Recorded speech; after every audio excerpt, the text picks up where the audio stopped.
Tulad yun, may mga bato. Ayan yung ano, yung medyo delikado, lalo pagka gumulong yan tapos nabagsakan ka. Uy, parang Baguio to ah. Ganda ng paligid oh. Sa taas ng mga puno. Anong puno ba yan? Yung mga payat yung sanga-sanga. Ba't parang walang tao dito? Ako lang yata mag-isa dito ah. Ala nga guys, tao. Mukhang ako na lang dito mag-isa ya. Solo natin to.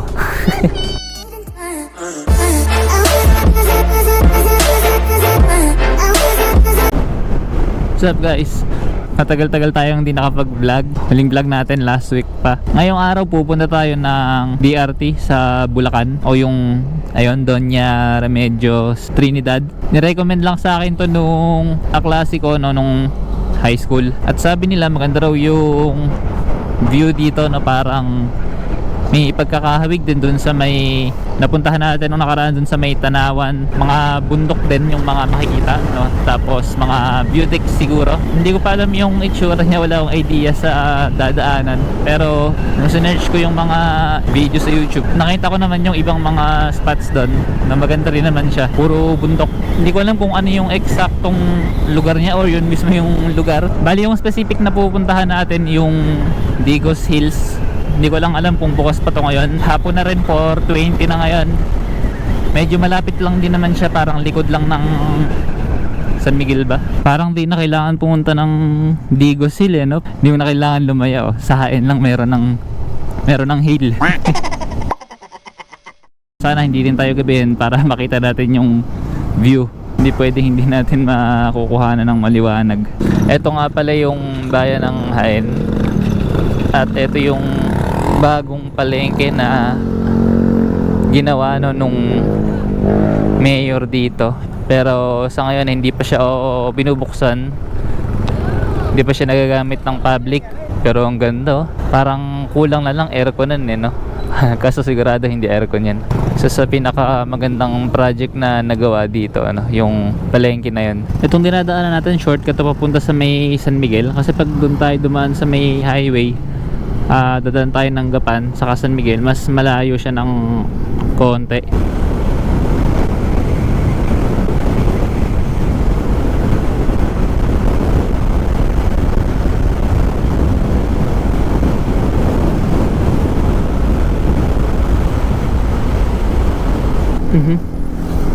Lobat na agad ako.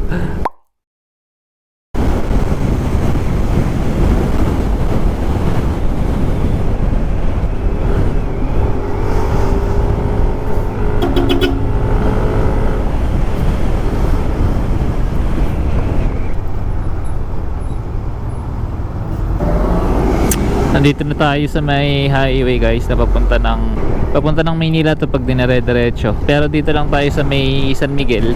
Tapos kakaliwa tayo mamaya. Malapit ng dumilim. Maabot ko sa ano.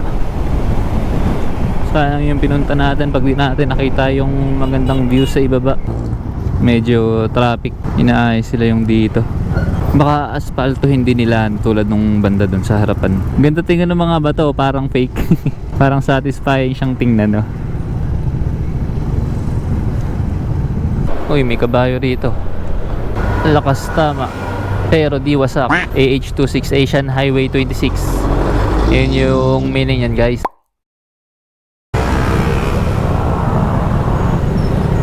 Ito na yung likuan guys sa papunta ng ano, DRT. Dire-diretso lang ata to.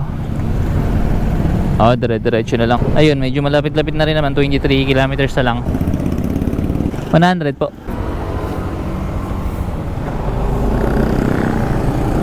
Yung daanan dito medyo ano na no, medyo pakurba-kurba na. Tapos parang pa-climb na yung daanan or paakyat. Unti-unti na talaga bumababa yung araw. Tapos dumidilim yung paligid. Buti ngayon ano, kahit 5:25 na medyo maliwanag pa. Dati mga ganitong oras halos madilim na yung paligid eh. Nagbabago talaga yung ano no, yung oras nung paglubog ng araw. Maganda na yung daan dito wala ako nadadaan ng lubak mula nung lumiko tayo kanina. May ilan pero hindi siya ganun kalaki. Kumbaga yung madalas na lubak na yun nasa mismong guhit lang na yan no? Yung nagkakaroon ng parang bitak. Pero dito sa mismong daan wala akong nadadaan ng lubak gaano. May ilog oh. May maliit na ilog dito Sa ngayon sa dinadaanan ko meron pa namang mga poste dito na may mga solar sila na mga ilaw sa bawat poste. Hindi tayo mag-aalala mamaya pagka medyo dumilim ng konti. Yun, maganda yung daanan, asfalto. Asphalt ba to o concrete? Uy, parang Baguio to ah. Ganda ng paligid oh. Sa taas ng mga puno. Anong puno ba yan? Yung mga payat yung sanga-sanga. Ganda oh. Ang kaibahan lang pagka sa Baguio, yung paligid mo no, habang umaakit ka, lalo na sa may Kenan, tabing ano ka lang, tabing parang may maliit na ilog dun eh, dire-diretso lang, sumusunod ka lang sa flow, tapos nasa tabi mo lang mismo yung bundok, kaya mas prone siya sa mga landslide. Dito wala naman tayong katabing bundok, hindi siya nakasabay sa atin, kumbaga wala tayo sa tabi, kaya tingin ko mas safe siya sa mga landslide. Wala naman babagsak sa iyo eh, no?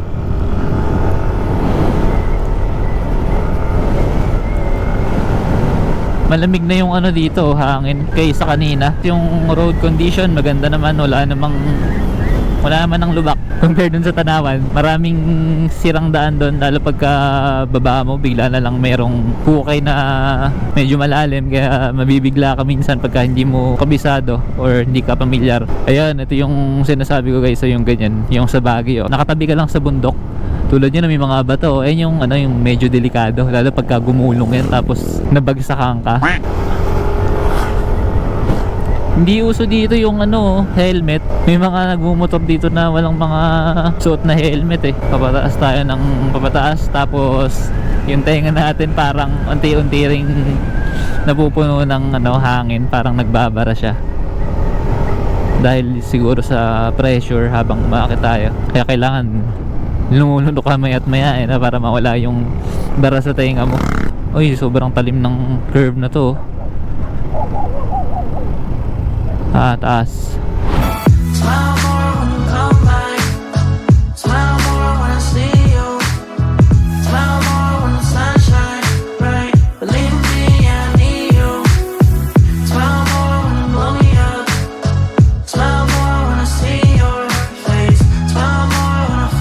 Pababa na tayo ngayon. Kanina pa akit tayo.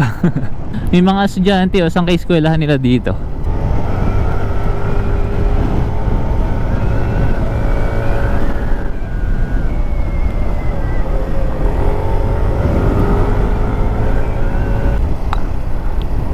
Sana all naka ang tawag dito, stabilizer, holder, anong tawag dyan? Tagal, 3.4. Ang lalalim ng hukay dito.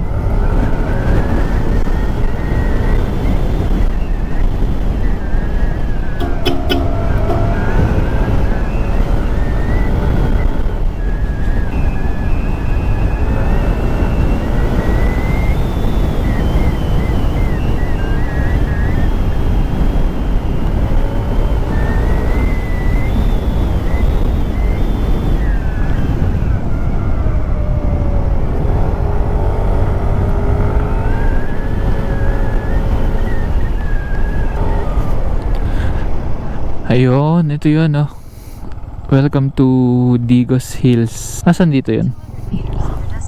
Aakit tayo. Ang tanong, bukas kaya? May simbahan dun sa ibaba. Ba't parang walang tao dito? Ako lang yata mag-isa dito Ala nga guys, tao. Mukhang ako na lang dito mag-isa Solo natin to. Ayun Ay, ganda ng view. Taas na may tao. Entrance fee 50 po entrance, sir. Ito. Dito lang po ba, sir? Ano ba? Dito lang. Mag-ikot-ikot lang po. Hanggang hapon po. Entrance fee na lang po 50 per head. Overnight po. 50 pesos yung entrance. Ang ganda ng view.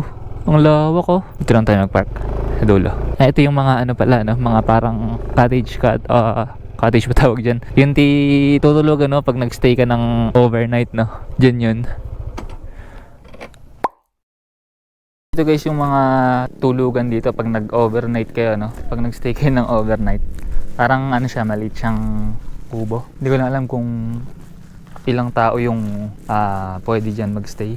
Good for 2 ba or 3 or pwede sa group. Ito yung ano niya, yung view. Ganda, lawak oh. Buti umabot tayo. Kala ko gagabihin tayo eh. Yan yung view guys oh. Tapos, ito yung sa kabila. Ay, may nagkakaingin ba yun or nasusunog? Malawak oh. Smile more when you come back. Smile more when I see you. Smile more when the sun shines bright. Believe me, I need you. Smile more when you blow me up. Bali meron ditong nagpunta, 2 tao lang din, mag-asawa. 3 lang kami rito. Ngayon, wala ng tao. Siguro dahil hapon na rin. Bali yung pinuntahan ko dito ano, sa part na to. Hindi ko alam kung meron pa ron sa may ibaba. Eh yung sinasabi kong kasama kong dalawa yun. Bumaba sila ron. Mukhang meron pang pwedeng puntahan doon. Meron pa dong meron pa dong daanan. Nakita rito yung Arayat oh, yun sa part na yun. Oh. Yung Mount Arayat sa may Pampanga. Ay ayun, parang may ano doon, oh, may view deck oh, sa ibaba. Baba tayo ron. Tingnan natin, mukhang may mas magandang part doon eh. Medyo dumidilim na talaga. Nakababa na yung araw eh, nakalubog na eh. Hindi ko lang talaga alam kung kailan yung time na marami ritong tao, pero ngayon wala gano eh. Ito yung swimming pool oh, yun oh. Maganda rin yung pwesto eh, no? Meron din ditong ano eh, parang sa motocross. Mukhang wala namang ganap ngayon dito na ganun. Meron ditong ano, kainan. Ito yung mga menu nila. Mga sisling. Dito lang siguro tayo kumain bago tayo bumaba. Padilim na rin kasi. Ayun, merenda muna tayo. Ayun guys, sumorder lang tayo ng tapsilog. 99 pesos. Tingnan natin kung ano yung lasa ng mga pagkain dito. Ano namang masarap. Tayo lang dito ngayon yung kumakain. May dumating din kayo ng bisita kaso parang 2 lang ata sila. Guys, yung tapsilog na in-order natin. Kain muna tayo.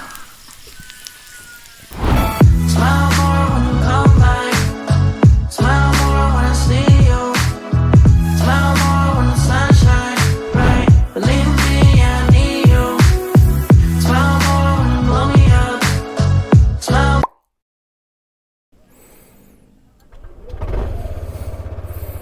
Ayun guys, kakatapos lang nating kumain. Balik na rin tayo ng hain ngayon.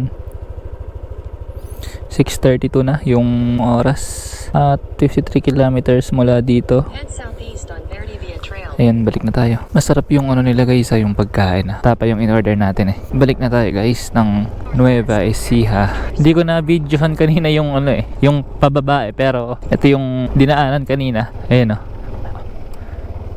Ay, lakas ng ilaw natin. Napakadilim. Ayan siya oh. Hindi ko lang alam kung klaro sa video. Pero ayan yung daan. Ano siya, hindi siya sementado. Lupa lang tapos mabuhangin. Ayan oh.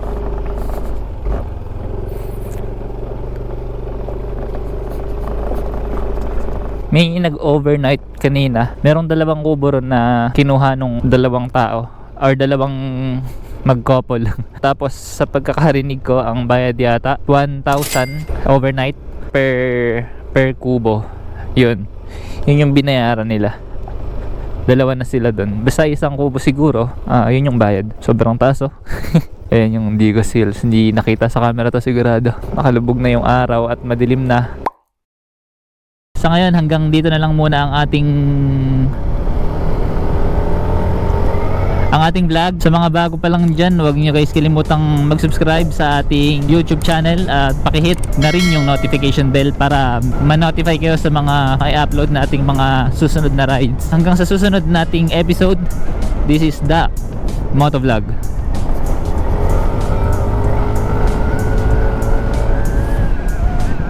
See you sa next vlog. Ayan ang runway.